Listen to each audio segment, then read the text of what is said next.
और तब वो एक तलवार को उठाकर स्टैचूज की तरफ पॉइंट करने लगता है और कहता है, तुम में से किसी एक को मेरे साथ जाना होगा, आओ अब लड़ो मुझसे। तब जिन्वू सोचता है, मैं अभी मरना नहीं चाहता हूँ, काश मेरे पास एक और चांस होता। और तब हम देखते हैं जैसे ही वो स्टैचू उस पर हमला करने लगता है। अब तक हमने देखा दुनिया में अलग अलग डायमेंशंस को जोड़ने के लिए पोर्टल्स खुल जाते हैं और उन सभी पोर्टल्स के अंदर डीमंस होते हैं जिनसे लड़ने के लिए हंटर्स आते हैं और सभी हंटर्स के पास अपनी अपनी स्पेशल पावर्स होती हैं। तब यहाँ क्लास ई हंटर्स संघ कुछ लोगों के साथ मिलकर क्लास डी डंजन में वहाँ के मॉन्स्टर्स को हराकर मैजिक आइटम्स हासिल करने के लिए चला जाता है। पर तभी उन्हें उस डंजन के अंदर एक और केव दिखाई देती है और वो अपनी क्यूरियोसिटी के चक्कर में उसके अंदर चले जाते हैं। पर आखिर में जाकर वो एक रूम में कैद हो जाते हैं जहाँ पर खड़ी हुई मूर्तियाँ उन पर हमला कर देती हैं। और अब आगे तब यहाँ किसी को भी कुछ समझ नहीं आ रहा होता और हम देखते हैं अब तक 2 लोग मर चुके होते हैं। और तब उस टीम का लीडर सॉन्ग किसी को भी वहाँ से हिलने से मना करता है और कहता है, अगर हम लोग हिलेंगे तो ये स्टैचूज हम पर फिर से हमला कर देंगे। तब संग नोटिस करता है कि जूही बहुत ज्यादा डर चुकी होती है और वो उसका हालचाल पूछने लगता है। तब सॉन्ग कहता है, अगर तुमने उस स्टैचू की मूवमेंट्स ना देखी होती तो अब तक तो हम लोग मर चुके होते। और आखिरकार तुम्हें इसके बारे में पता कैसे चला? मुझे तो बस एहसास हुआ था। पर रुकिए, आपका आखिरकार हाथ कहाँ गया? इससे मुझे ज्यादा दर्द नहीं हो रहा है, तो क्या तुम अब मेरी ब्लीडिंग रोकने में मदद करोगे? वैसे तो मैं ये सब कुछ जूही को करने को कहता, पर वो बहुत ज्यादा डरपोक है और यही वो कारण है जिस वजह से वो बी रैंक हीलर होने के बावजूद सिर्फ सिंपल रेट्स पर जाती है। मैंने खुद काफी बी रैंक मिशंस में पार्ट लिया है और जहाँ पर हम फंस चुके हैं ये जगह या तो ए रैंक है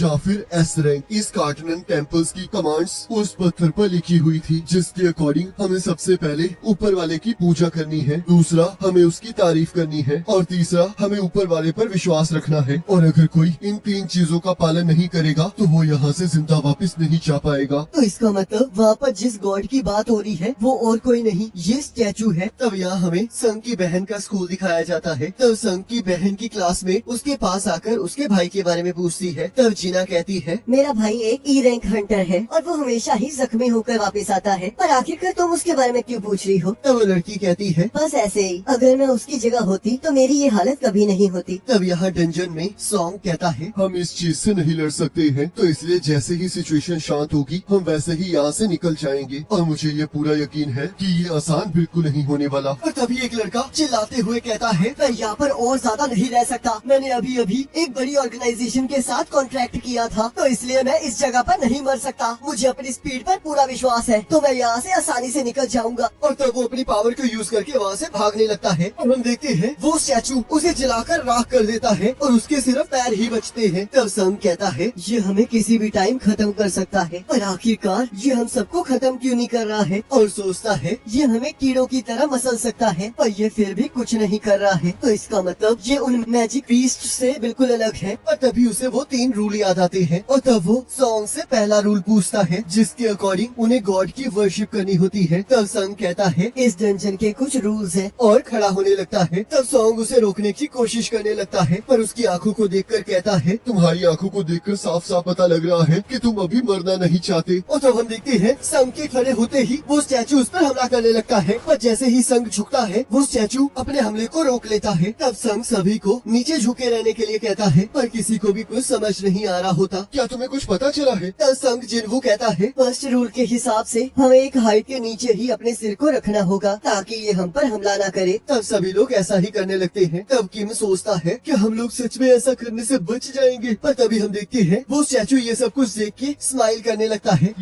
जिसे देखकर सब लोग डर जाते हैं। तब पाक कहता है, ये अब हम पर हमला नहीं कर रहा है और खड़े हो जाता है। और तब हम देखते हैं वो स्टैचू उस पर हमला नहीं करता है। तब किम कहता है, क्या सच में ये सब कुछ ऐसे ही खत्म हो गया? और तब सभी लोग खड़े हो जाते हैं और इस चीज को लेकर बहुत ज्यादा खुश हो रहे होते हैं। तब जिन्वू सोचता है, अभी इतनी जल्दी ये सब कुछ खत्म नहीं होगा। और तब हम देखते हैं वो स्टैचू खड़ा हो जाता है। जिन्वू, अब हमें क्या करना चाहिए? क्या तुम आगे कुछ सोच सकते हो? मुझे अभी भी कुछ समझ नहीं आ रहा, पर एक चीज क्लियर है कि जब तक हम उन स्टोन्स पर लिखे हुए रूल्स को मानते रहेंगे तब तक हमें कुछ नहीं होगा। और उसके हिसाब से सेकंड रूल है कि हमें गॉड की तारीफ करनी है। तब सभी लोग पूछते हैं कि आखिरकार वो लोग ऐसा कैसे करेंगे क्योंकि उन्हें पुरानी लैंग्वेज आती ही नहीं होती। तब एक लड़का कहता है, ये सब कुछ तुम मुझ पर छोड़ दो, क्योंकि मैं पुराने ट्रेडिशन पर रिसर्च कर रहा था, तो इसलिए मुझे पता है कि गॉड की तारीफ कैसे की जाती है। और तब वो घुटनों पर बैठकर गॉड की तारीफ करने लगता है। तब किम कहता है, क्या कुछ हो भी रहा है? तब पाक कहता है, लगता है ये स्लो हो रहा है। तब जिन्वू सोचता है रुको जरा, ये जो कह रहा है उसे गॉड की तारीफ करना नहीं कहते हैं। और तब वो स्टैचू उस लड़के के ऊपर पैर रख देता है। तब एक लड़की भी डर के मारे वहीं बैठ जाती है और वो स्टैचू उसे अपने पैरों तले रौंद देता है। तब सॉन्ग कहता है साथ रहने में बहुत खतरा है, इसलिए सभी लोग अलग अलग हो जाओ। और हम देखते हैं सभी लोग इधर उधर भागने लगते हैं। तब पार्क सोचता है मैं इस जगह पर नहीं मर सकता क्योंकि बाहर मेरी फैमिली मेरा इंतजार कर रही है। और तब वो एक स्टैचू के सामने जाकर खड़ा हो जाता है। पर हम देखते हैं वो स्टैचू उसे बीच में से काट देता है। तब यहाँ भागते हुए जिन्वू सोच रहा होता है आखिरकार हम गॉड की तारीफ कैसे करेंगे, और आखिरकार इस जगह पर हम किस चीज की तारीफ करने वाले हैं। ये तो एक डीमन है ना, पर मैं जूही को कुछ होने नहीं दे सकता, तो इसलिए मुझे कुछ ना कुछ तो सोचना ही होगा। और तब वो सभी स्टैचूज को एनालाइज करने लगता है कि आखिरकार उन्होंने क्या क्या पकड़ा हुआ है। और तब वो सभी लोगों को उन स्टैचूज के पास जाने के लिए कहता है जिनके हाथ में इंस्ट्रूमेंट्स होते हैं। और तब हम देखते हैं जैसे ही सॉन्ग एक म्यूजिकल स्टैचू के पास पहुंचता है, तब हम देखते हैं वो स्टैचू से मारने की जगह सॉन्ग प्ले करने लगता है। तब सॉन्ग सभी को भी यही करने के लिए कहता है। और तब जूही और जिन्वू एक स्टैचू के नीचे जाकर खड़े हो जाते हैं, पर वो स्टैचू कोई म्यूजिकल इंस्ट्रूमेंट प्ले नहीं करता। तब जिन्वू सोचता है तो क्या इसका मतलब एक स्टैचू के नीचे एक ही पर्सन खड़ा हो सकता है। और तब वो जूही को उस स्टैचू के पास छोड़कर दूसरे स्टैचू की तरफ भागने लगता है। तब जूही वाला स्टैचू म्यूजिक प्ले करने लग जाता है और यहाँ हम देखते हैं वो बड़े वाला स्टैचू जिन्वू के पीछे पड़ जाता है। और जैसे ही वो स्टैचू उस पर पैर रखने लगता है, तब हम देखते हैं जिन्वू छलांग मारकर एक स्टैचू के पास पहुँच जाता है और तभी वो स्टैचू जिन्वू पर हमला कर देता है। और हम देखते हैं जिन्वू अभी भी जिंदा होता है और हार मानने को तैयार नहीं होता और अपने हाथों की मदद से दूसरे स्टैचू की तरफ बढ़ रहा होता है और वो उस म्यूजिकल इंस्ट्रूमेंट वाले स्टैचू तक पहुंचने में कामयाब हो जाता है, जिससे वो स्टैचू भी म्यूजिक प्ले करने लगता है और वो बड़े वाला स्टैचू रुक जाता है और अपनी जगह पर जाकर बैठ जाता है। तब जूही जिन्वू के पास आ जाती है। तब वो देखती है कि उसका एक पैर कट चुका होता है और जिन्वू को हील करने लगती है। तब जिन्वू कहता है अब मैं बिल्कुल ठीक हूँ। आखिरकार तुम क्या बात कर रहे हो, मैं तुम्हें पूरी तरह ठीक करके रहूंगी। और हम देखते हैं उसकी खुद की हालत खराब होने लगती है। तब यहाँ सब कुछ शांत हो जाता है। तब किम सॉन्ग से कहता है मुझे बहुत अफसोस है कि तुम्हें अपनी एक बाजू खोनी पड़ी। तुमने एक कैप्टन के तौर पर एक बहुत गलत डिसीजन लिया है और ये उसी चीज का अंजाम है। तब बाकी लोग उसे ऐसा कहने से मना करते हैं। तब किम कहता है मैं सही कह रहा हूँ और वैसे भी तुम लोग भी इसके साथ ही हो क्योंकि तुम लोगों ने भी यहाँ पर आने के लिए वोट किया था। तब सॉन्ग कहता है ये बिल्कुल सही कह रहा है क्योंकि एक कैप्टन के तौर पर मैंने ही फाइनल डिसीजन लिया था, तो इसलिए यहाँ पर जो कुछ भी हो रहा है उसका जिम्मेदार मैं हूँ। तब जिन्वू सोचता है अभी ये सब को डिस्कस करने का टाइम नहीं है, अभी हमें आखिरी रूल को भी फॉलो करना है। और तब हम देखते हैं वो मूर्ति अपना हाथ हिलाती है, जिससे उस जगह के सेंटर में एक टेबल लाइक स्ट्रक्चर बन जाता है। तब किसी को भी कुछ समझ नहीं आ रहा होता। तब जिन्वू कहता है ये एक ऑल्टर है, जैसा कि पुरानी कहानियों में होता था, जहाँ पर भगवान को चीजें गिफ्ट की जाती थी या फिर जिंदा लोगों की बलि दी जाती थी। और यहाँ का तीसरा रूल है कि हमें भगवान पर विश्वास रखना है। तब किम कहता है मैं चाहे थोड़ा केयरलेस हूँ पर मुझे भी पता है कि यहाँ पर इसका क्या मतलब है। तो सॉन्ग हमें यहाँ पर किसी की बलि देनी होगी। और अपनी तलवार को सॉन्ग की तरफ पॉइंट करते हुए कहता है मेरा दोस्त जो कि शुरुआत से ही अपनी वाइफ को याद कर रहा था वो बीच में से कट चुका है और उसके जैसे और भी बहुत सारे लोग हैं। तुम्हें याद है ना कि तुमने अभी अभी क्या कहा था कि तुम इन सभी चीजों की रिस्पॉन्सिबिलिटी लोगे। तब जिन्वू उसे रोकने की कोशिश करने लगता है पर किम मान नहीं रहा होता। तब सॉन्ग कहता है ठीक है मुझे समझ में आ चुका है, तो चलो अब मुझे अकेले जाने दो। तब जिन्वू सोचता है ये सारी गलती उनकी नहीं है, हम सभी ने यहाँ आने के लिए हामी भरी थी। तब सॉन्ग जैसे ही उस टेबल के करीब पहुँचता है, तभी हम देखते हैं वहाँ साइड में एक आग जल जाती है। तब सॉन्ग जिन्वू से पूछता है क्या कोई ऐसी भी चीज है जो मुझे करनी चाहिए। तब जिन्वू सोचता है आखिरकार यहाँ पर हो क्या रहा है, क्या इसे किसी लिविंग बीइंग की बलि नहीं चाहिए। तब वो वहाँ खड़े लोगों से कहता है मुझे माफ कर देना पर मुझे उस ऑल्टर को चेक करना है, तो क्या आप लोग मुझे उसके करीब ले जाओगे। और वैसे भी मुझे नहीं लगता कि हमारे करीब जाने से वहाँ पर कुछ होने वाला है। और तब हम देखते हैं जैसे ही वो तीनों वहाँ पर पहुँचते हैं, वहाँ 3 और जगह आग जल जाती है। तब सॉन्ग कहता है क्या तुम्हें कुछ समझ में आ रहा है। मेरा इस टाइम दिमाग बिल्कुल काम नहीं कर रहा है, पर क्या आप मुझे ये बता सकते हैं कि अगर हम कुछ देर इंतजार करेंगे तो क्या हमें कोई बचाने यहाँ पर आएगा। ए डंजन को क्रिएट हुए आज 7वां दिन है, तो मेरे हिसाब से वो हमें रेस्क्यू करने से पहले कोई ना कोई एक्शन जरूर लेंगे। अगर गेट 7 दिन के बाद भी खुला रहता है तो तब डंजन टूट जाता है और उसके अंदर के सारे मैजिक बीस्ट ह्यूमन वर्ल्ड में बाहर आ जाते हैं। तो इसलिए जब भी हंटर्स कोई मिशन करते हैं तो उन्हें 7 दिन से पहले बॉस को हराकर गेट को बंद करना होता है। और अगर हम यहाँ पर हार गए तब ये सारे स्टैचूज बाहर की दुनिया पर हमला कर देंगे। तब यहाँ जिना अपनी बीमार माँ से मिलने आती है और उन्हें बाहर की सारी न्यूज के बारे में बताने लगती है। तब यहाँ जिन्वू, किम और जूही जूही को भी वहाँ आने के लिए कहता है और कहता है शायद आपके यहाँ आने से बाकी जगह भी आग जल जाएगी और शायद हम उसके बाद ही जान पाएंगे कि आगे क्या होगा। और तब किम और जूही भी वहाँ आ जाते हैं और तब वहाँ सारी मशालें जल जाती हैं और हम देखते हैं ऑल्टर में से करंट निकलता है और तब उनके आसपास ब्लू कलर्स की फ्लेम जलने स्टार्ट हो जाती है। तब वहाँ का डोर भी खुल जाता है और किसी को भी कुछ समझ नहीं आ रहा होता और तब हम देखते हैं वहाँ की कुछ फ्लेम्स बंद हो जाती है और सारे स्टैचूज उनकी तरफ बढ़ने लगते हैं। तब एक लड़का कहता है आखिरकार ये लोग हमारी तरफ क्यों बढ़ रहे हैं। तब जूही जोर जोर से चीखने लगती है। जूही अपनी आंखें बंद मत करो, अगर हम इनसे दूर देखेंगे तो ये हमारी करीब आते जाएंगे। ये उस गेम की तरह है जो हम बचपन में खेला करते थे, तो इसलिए हमें इन स्टैचूज को देखते रहना होगा। और तब हम देखते हैं ऐसा करने से वो सारे स्टैचूज रुक जाते हैं और तब एक लड़की उस स्टैचू की आंखों में देखकर डर जाती है और वहाँ से भागकर उस डोर से बाहर चली जाती है। और तब हम देखते हैं उसके भागने की वजह से एक येलो फ्लेम बंद हो जाती है और वो दरवाजा भी थोड़ा बंद हो जाता है। तब जिन्वू सोचता है आखिरकार इस चीज का क्या मतलब है। ये ब्लू फ्लेम्स समय के साथ साथ बुझ जाएंगी और अगर हम में से कोई भी इस ऑल्टर से बाहर जाता है तो एक येलो फ्लेम भी बुझ जाएगी। इस डंजन का पहला रूल था कि हमें इस गॉड की पूजा करनी है, दूसरा है उसकी तारीफ करनी है और तीसरा है उस पर विश्वास करना। ये डोर किसी तरह का कोई ट्रैप है जो कि उन लोगों को अपनी तरफ अट्रैक्ट कर रहा है जो कि डर रहे हैं और शायद इसी की मदद से ये गॉड के ऊपर हमारे विश्वास को टेस्ट कर रहे हैं। और जब हम देखते हैं एक और लड़का डर के मारे वहाँ से भाग जाता है जिससे एक और फ्लेम बंद हो जाती है और दरवाजा थोड़ा और बंद हो जाता है। तब जिन्वू कहता है प्लीज कोई भी अपनी जगह से मत हिलना, नहीं तो यहाँ पर एक ब्लाइंड स्पॉट बन जाएगा जिससे वो स्टैचूज हमारी तरफ बढ़ने लगेंगे। क्या तुम हमें ये एक्सप्लेन कर सकती हो कि यहाँ पर चल क्या रहा है। आपको किसी भी हालत में उन स्टैचू से नजर नहीं हटानी है। ये ब्लू फ्लेम्स एक टाइमर है और जैसे ही यहाँ की सारी ब्लू फ्लेम्स बुझ जाएंगी वैसे ही हम सब लोग यहाँ से बाहर जा पाएंगे। तब किम कहता है और जिन्वू ये भी तो पॉसिबिलिटी है कि जैसे ये सारी ब्लू फ्लेम्स बुझ जाएंगी तब हम भी यहाँ पर कैद हो जाएंगे। अगर मैं सच कहूँ तो मुझे कभी नहीं लगा था कि तुम्हारा जैसा कमजोर आदमी हमारे किसी काम भी आएगा, पर ये सिर्फ तुम्हारी वजह से ही है जिसकी वजह से हम अब तक जिंदा हैं। और मेरी फैमिली बाहर मेरा इंतजार कर रही है, तो इसलिए मैं यहाँ पर नहीं मर सकता हूँ। मैं अब इसे और ज्यादा नहीं सह सकता, तो इसलिए मुझे माफ कर देना। तब किम वहाँ से चला जाता है। तब वो सारे स्टैचूज उनकी तरफ बढ़ने लगते हैं। तब जिन्वू सोचता है मैं इतनी आसानी से हार नहीं मानूंगा और मैं ऐसे ही हमेशा बचता आया हूँ। तब सॉन्ग कहता है तुम दोनों को यहाँ से बाहर चले जाना चाहिए, क्योंकि मेरे हिसाब से अगर एक पर्सन भी यहाँ पर रहेगा तो भी वो दरवाजा बंद नहीं होगा। मुझे तुम जैसे यंग लोगों को बचाना होगा जो कि इस दुनिया का फ्यूचर है, तो इसलिए जूही जिन्वू को लेकर यहाँ से चली जाओ। और तब हम देखते हैं जूही की टांगे काम करना बंद कर देती हैं। तब सॉन्ग कहता है तुमने जिन्वू को ठीक करते टाइम अपनी पावर कुछ ज्यादा यूज कर ली थी, तो इसलिए तुम्हारे साथ ये हो रहा है। तब जिन्वू सॉन्ग को जूही को वहाँ से लेकर जाने के लिए कहता है। तब सॉन्ग इस चीज के लिए मना कर देता है। तब जिन्वू कहता है तुम्हें जूही की मदद करनी ही होगी क्योंकि मैं ऐसा नहीं कर सकता और हमारे पास इतना वक्त भी नहीं है, तो जल्दी करो। तब जूही इस बात के लिए मना करने लगती है। तब जिन्वू उसे मैजिक जेम पकड़ाते हुए कहता है मैंने तुमसे डिनर पर चलने का वादा किया था, तो इसलिए इसे यूज करके कुछ खा लेना और मेरी चिंता मत करना क्योंकि मैं बहुत जल्दी बाकी बचे हुए पैसे लेने जरूर आऊंगा। पर जूही फिर भी मान नहीं रही होती। तब सॉन्ग उसे बेहोश कर देता है और तब वो दोनों वहाँ से बाहर चले जाते हैं। तब जिन्वू सोचता है तो अब सिर्फ मैं ही हूँ जो यहाँ पर मरने वाला है। काश अगर मुझे ये पता होता तो मैं कुछ और भी कर पाता। और तब वो एक तलवार को उठाकर स्टैचूज की तरफ पॉइंट करने लगता है और कहता है तुम में से किसी एक को मेरे साथ जाना होगा, आओ अब लड़ो मुझसे। और तब वो स्टैचूज जिन्वू पर हमला करने लगते हैं और जिन्वू 2 हमलों से बच जाता है और सोचता है मैं हमेशा से बहुत कमजोर रहा हूँ जिस वजह से लोगों ने मेरा मजाक उड़ाया है, पर मैंने हमेशा अपना बेस्ट दिया है। और जब हम देखते हैं एक स्टैचू उसका हाथ काट देता है और दूसरा स्टैचू उस पर हथौड़े से हमला कर देता है। तब जिन्वू सोचता है आखिरकार मेरे साथ ही ऐसा क्यों हो रहा है। मैं भी दूसरों की तरह स्ट्रॉन्ग बनना चाहता हूँ पर मैं ऐसा नहीं कर सकता हूँ। पर चाहे मैं स्ट्रॉन्ग नहीं हूँ पर फिर भी अब तक अपने तरीकों से जिंदा रह पाया हूँ। किम ने जो भी कहा और जो लोग भी यहाँ पर थे वो सभी जीना चाहते थे। हम सभी लोग सेम हैं और फिर भी सभी लोग सिर्फ अपने बारे में सोचते हैं। वो सारा आभार बिल्कुल बेकार था। हमेशा सेल्फिश लोगों को ही बेनिफिट्स मिलते हैं। मेरी भी फैमिली है, मैं भी जिंदा अपनी फैमिली के पास वापस जाना चाहता हूँ। और तब वो स्टैचू अपनी तलवार को उसके सीने में खोपकर उसे हवा में उड़ा देता है और फिर उसे उस ऑल्टर पर फेंक देता है। तब जिन्वू सोचता है मैं अभी मरना नहीं चाहता हूँ, काश मेरे पास एक और चांस होता। और तब हम देखते हैं जैसे ही वो स्टैचू उस पर हमला करने लगता है तभी आखिरी ब्लू फ्लेम भी बुझ जाती है। तभी वहाँ पर एक नोटिफिकेशन अपीयर होती है जहाँ पर एक मिशन लिखा होता है जिसका टाइटल होता है करेज ऑफ द वीक। और उसके बाद एक और नोटिफिकेशन आती है जिसमें उसे उससे उस मिशन को एक्सेप्ट करने के बारे में पूछा गया होता है और उसका दिल 0.02 सेकंड्स में बंद होने वाला होता है और तब वो यस पर क्लिक कर देता है। गाइस आप मुझे कोई ये मत कहना कि ये सारी की सारी ये गेम चल रही है। लिटरली पूरा का पूरा एपिसोड ऐसा लग रहा था जैसे मैं कोई हॉरर मूवी देख रहा हूँ और एंड में जैसा ये इन्होंने नोटिफिकेशन दिखाई है ऐसा लग रहा है जैसे ये सब कुछ एक गेम का पार्ट था। मुझे वैसे तो पता है कि हाँ अभी जिन्वू इतनी जल्दी मरने तो नहीं वाला, पर ये एक्सपेक्ट तो मैंने कभी नहीं किया था। बाकी आप मुझे कमेंट करके जरूर बताना कि आपका इसके बारे में क्या विचार है और प्लीज कमेंट में कोई भी जाना स्पॉयलर्स नहीं देगा। मैंने अभी तक इसकी मानवा नहीं पड़ी है तो प्लीज कोई भी नीचे स्पॉइलर तो देना मत। बाकी इस वीडियो का लाइक टारगेट है 5। उम्मीद है आप लोग ये करवा दोगे और नेक्स्ट एपिसोड का लिंक आपकी स्क्रीन पर आ रहा होगा। उस पर क्लिक करके अगले एपिसोड को देख सकते हो।